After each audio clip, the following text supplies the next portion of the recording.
শেখ হাসিনা তো পালায়া যেতে পারছে, আপনি তো পারবেন না। বিএনপি কে আপনি ঠেলতেছেন বারবার, আওয়ামী লীগ মানছেন, মনে করছেন আওয়ামী লীগের সঙ্গে জয়লাভ করে ফেলছেন বলে বিএনপি কেও আপনি ঠেকাই দেবেন। কিন্তু একবার চিন্তা করেন নাই যে বিএনপি যদি আওয়ামী লীগের পক্ষে থাকতো আন্দোলন জয় হইতেন? তুরস্ক একটা সুন্দর দেশ, কোনো সন্দেহ নাই। তুরস্কের অনেক সিনারিও আছে, অনেক ভালো ভালো জিনিস দেখার আছে, অনেক কিছু গড়ে গেছে ওরা। তারা তখন মুসলিম বিশ্বকে লুটে তারা তাদের শহরটা বানিয়েছে, তাদের দেশটাকে বানিয়েছে, কিন্তু তারা তো মুসলিম বিশ্বকে লুটে আনছে। তৎকাল দিলে সুলতানদের অধীনে যত রাষ্ট্র ছিল, যত দেশ ছিল, এখন তো একটা কারো অবস্থা ভালো কিনা? সুলতানদের অধীনে ছিল, সুলতানদের অধীনে, তুরস্কের অধীনে সারা পৃথিবীর মুসলমান রাষ্ট্রগুলো ছিল, কোন রাষ্ট্রটা ভালো অবস্থায় আছে? ইভেন কি মক্কা মদিনায় তো কোনো উন্নতি হয় নাই। মক্কা মদিনাতে হজ যাত্রীদের জন্য ঘর করা হয় নাই, ক্যাম্প করা হয় নাই, এটা কেউ জানে? সুলতান আমলে মক্কা মদিনায় কোনো ঘর বাড়ি ছিল না, সেখানে থাকার জায়গা ছিল না, মানুষকে তাবু গাড়ে থাকতে হতো। এই তুরস্কের আমলে, এই সুলতানদের আমলে, এই সুলতানদের আমলে আমাদের আরবের একটি রাষ্ট্র ভালো হয় নাই। এই সুলতানাত ভেঙ্গে দিয়ে কামাল আতাতুর্ক এই সুলতান ভেঙ্গে দিয়ে এই আরব বিশ্বকে উন্নত করেছেন। আরব বিশ্ব তো একটা সময় ছিল সুলতানদের অধীনে, কি ছিল? ফকিরের দেশ ছিল, ভিক্ষুকের দেশ ছিল, মিসকিনের দেশ ছিল। আমাদের দেশে ইরানিয়ারা ওই আতর বেচতে আসতো, আমাদের দেশে সৌদি আরবরা ঘরে ঘরে এসে হাজির নেওয়ার জন্য প্রয়াত। আমাদের দেশে ফকির ভিক্ষা কে শিখেছে? আফগানরা শিখেছে। আফগান দেশে আমাদের দেশে ভিক্ষা, এই তুর্কিরা এসে ভিক্ষা করতো। ভিক্ষা কে শিখেছে? বাংলাদেশে। বাংলাদেশের মানুষ ভিক্ষা করতো না, কারণ হাত পাততো না। কারণ বাংলাদেশের মানুষ হলো সোনার বাংলা, এখানে সারা বিশ্ব লুট করতে আসতো। ইংরেজরা আসছে লুট করতে, তার্কিরা আসছে লুট করতে, আফগানরা আসছে লুট করতে, ইরানিয়ানরা আসছে লুট করতে, তারা সবাই লুট করতে আসছে। এখনো দেখেন না কিভাবে আমেরিকাতে লুটেরা বসায় দিছে? এখনো দেখেন না আমেরিকা দেশে লুট করার জন্য কেমনে বসিয়ে দিয়েছে? এখনো দেখেন না আমাদের দেশে পৃথিবীর বিভিন্ন দেশে লুটে নেওয়ার জন্য কিভাবে আমাদের দেশে বসিয়ে দিয়েছে? লুটেরা বলছেন কেন? উনি তো পরিবর্তনের জন্য, মানে পরিবর্তনের জন্য কিন্তু লুটেরা এই পর্যন্ত যা কিছু করেছেন, লুট রাজনীতি ছাড়া কি করেছেন? লুটেরা ছাড়া কি করেছেন বলেন? রাজনৈতিক দলগুলোর সাথে তো আলোচনা করছে। সোনার বাংলা শাসন করার জন্য তো বাংলাদেশের মানুষ নির্ধারণ করে দিবে, বাংলাদেশের মানুষকে নির্ধারণ করে দিবে এই দেশকে শাসন করবে, ওনাকে লুটেরাদের পারপাস সার্ভ করার জন্য। আমি কথাটা কেন বললাম যে আমাদের অনেকের ধারণা তুরস্ক একটা সোনার দেশ, তুরস্ক একটা ভালো দেশ, কিন্তু তুর্কিরা, সুলতানরা তো আমাদের লুট করার জন্য আসছে। এই যত বড় বড় আসছে, ইকতেদি বখতিয়ার খিলজি বলেন, এই ফিরোজ শাহ বলেন, এই এরা কারা? ইরানিয়ানরা বলেন, মোগলরা বলেন, কারা? ওরা তো এই দেশটাকে লুট করার জন্য আসছে, আমাদেরকে লুট করতে আসছে। ইসাকা কারা? আমাদের দেশে লুট করতে আসছে, এরা লুটেরা। এখন যারা, তারা তো লুটেরা, তাদের ব্যাংক অ্যাকাউন্ট কোথায়? তারা কোথায় পাঠায়? এই যে আপনি বলেন আমাদের সংবিধান লেখার জন্য, রাজনৈতিক সমন্বয় করার জন্য আলী জাকের সাহেবটা কে? কে লোকটা? আলী রিয়াজটা কে? তার কি লোক স্ট্যান্ডে আছে? তার কি যোগ্যতা আছে বাংলাদেশ সংবিধান লেখার? সংবিধান কে লেখে?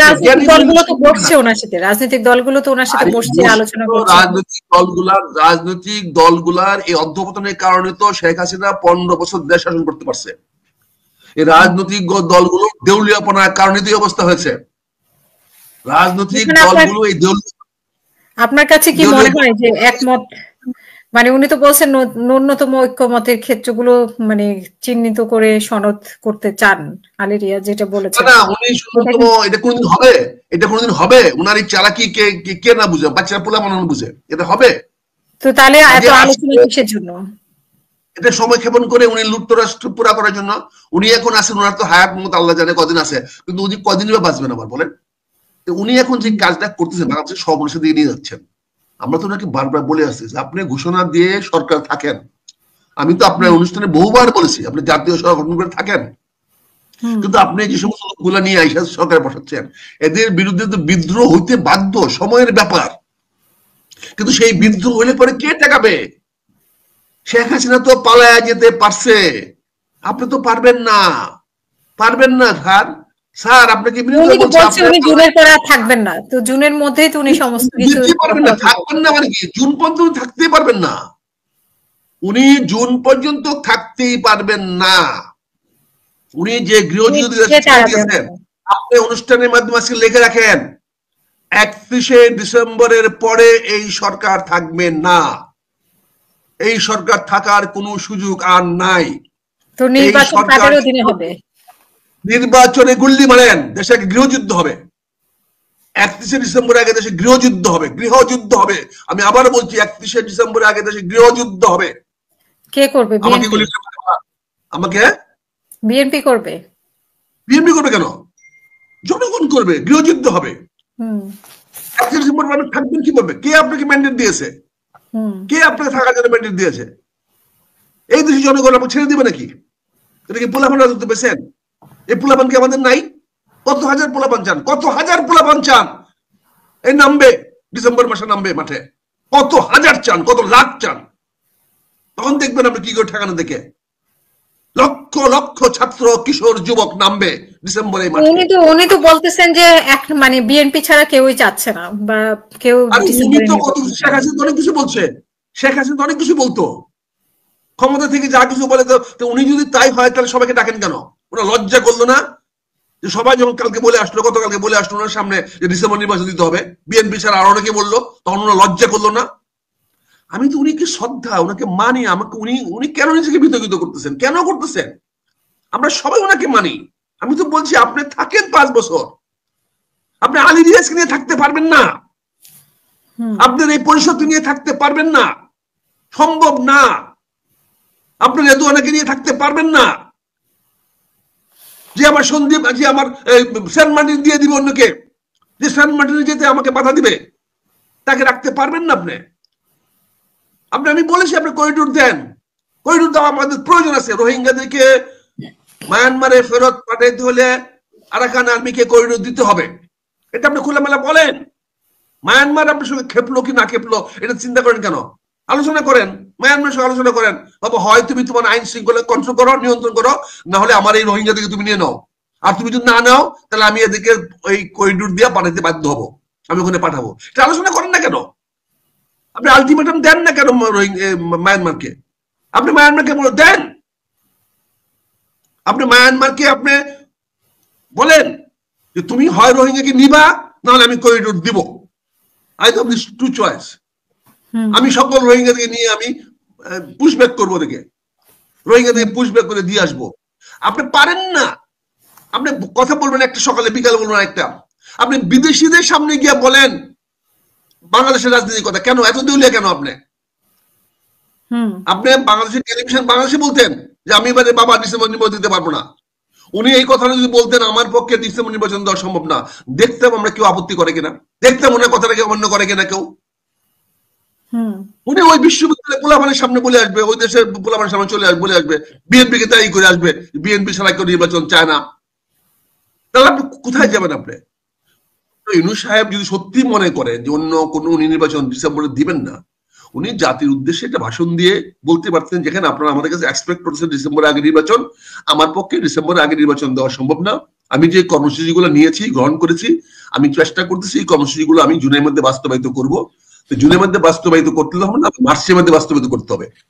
মার্চের মধ্যে বাস্তবায়িত করে আমি একটা ডিসেম্বরের ডেট দিচ্ছি, জুনের ডেট দিচ্ছি, সেই নির্বাচন হবে। আমি যাতে সহযোগিতা চাই। একটা লোক কথা বলতো না, একটা লোক কথা বলতো না। এখন বিএনপি, আমি বুঝি না বিএনপি কে আপনি ঠেলতেছেন বারবার, আওয়ামী লীগ মান চাচ্ছেন, মনে করছেন আওয়ামী লীগের সঙ্গে জয়লাভ করে ফেলছেন বলে বিএনপি কেও আপনি ঠেকাই দেবেন। কিন্তু একবার চিন্তা করেন নাই যে বিএনপি যদি আওয়ামী লীগের পক্ষে থাকতো আন্দোলন জয় হইতেন? বিএনপি আন্দোলন ডাক দিয়েছে, বিএনপির আন্দোলনে ছাত্র যুবক সবাই এসে যোগদান করেছে, সবাই আসছে বলে সেই যুদ্ধটা সফল হয়েছে, ছাত্ররা জয়ী হয়েছে।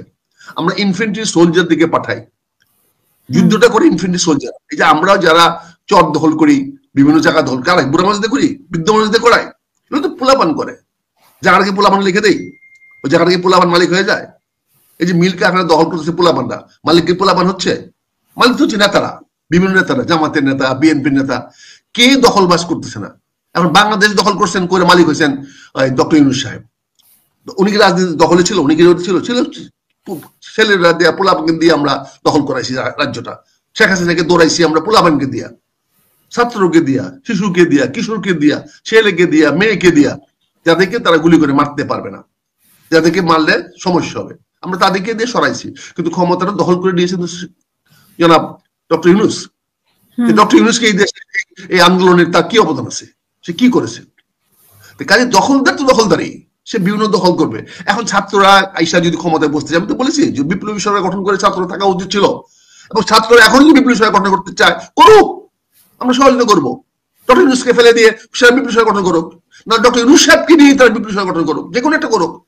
সাংবিধানিক সরকার হবেন।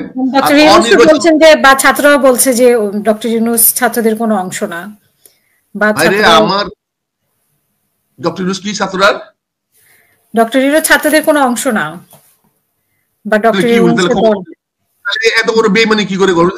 বেইমান উনি, তাহলে কার অংশ? উনি কার ক্ষমতা? এত বড় বেইমানি এই বাংলাদেশের মানুষের এই একটা সমস্যা। উনি জনগণের, মানে জনগণ ছাত্ররা বসিয়েছে, কিন্তু ছাত্রদের সরকার, এটা আমরা ছাত্রদের সরকার জনগণ মেনে নিয়েছে। এই যে বেইমানি করে, এই যে করেন বলেন। শুনেন, আমার কি বলবো, ডক্টর ইউনূস সাহেব সম্বন্ধে আমি অসম্মানে কোনো বক্তব্য বলতে চাই না, প্লিজ। আমি কোনো বলছি না, আমি ওনাকে শ্রদ্ধা করতে চাই, সম্মান করতে চাই। উনি এমন কিছু করা বলা উচিত না, কথা উচিত। বিএনপিও এত অস্থির হচ্ছে কেন নির্বাচনের জন্য? যদি বিগত সরকার থাকতো তাহলে তো 5 বছর পরে বিএনপি নির্বাচন আশা করতো, এর মধ্যে তো আশা করতো না। 5 বছর থাকলে বিএনপি করতে পারবে? বিএনপি চুপ করে বিএনপি যেটা বলছে যে 30 দিনে সংস্কার এবং ডিসেম্বরের মধ্যে নির্বাচন, এটা কি আদৌ সম্ভব এই জুনে এসে? এটা একদিনে সংস্কার সম্ভব, 3 দিন লাগবে কেন? 30 মাস তো 30 দিন তো অনেক বেশি সময় দিয়েছে বিএনপি। একদিন সংস্কার করতে কি লাগে? একদিন বৈশাখ কয়েকটা অর্ডার করবে, বাস, পাবলিশড, অর্ডার হয়ে গেল। সংস্কার কি? উনি গিয়ে কি বিল্ডিং বানাবে না ব্রিজ বানাবে? 3 দিন, 7 দিন, 10 দিন, 15 দিন লাগবে? It's one night work. They will sit down in one night, they will decide কোথায় কি আইন বদলাইতে হবে, কোথায় কি আইন করতে হবে, কোথায় কি নিয়ম করতে হবে, কি করতে হবে না করতে হবে, ডিসাইড করবে। তাহলে ওনারা যদি এটা একদিনে সম্ভব হয়, ওনারা মানে জুন পর্যন্ত কেন নিচ্ছে? 30 জুন। ওনারা বেঈমান, ওনারা ফেরেববাজ, ওনারা ধান্দাবাজ, এই জন্য নিচ্ছে। ওনারা ফেরেববাজ, ওনারা ধান্দাবাজ, ওনারা ধোঁকাবাজ, তাই নিচ্ছে। তাই এগুলা সংস্কার নাম দিয়ে যাদেরকে ব্ল্যাকমেল করতেছে।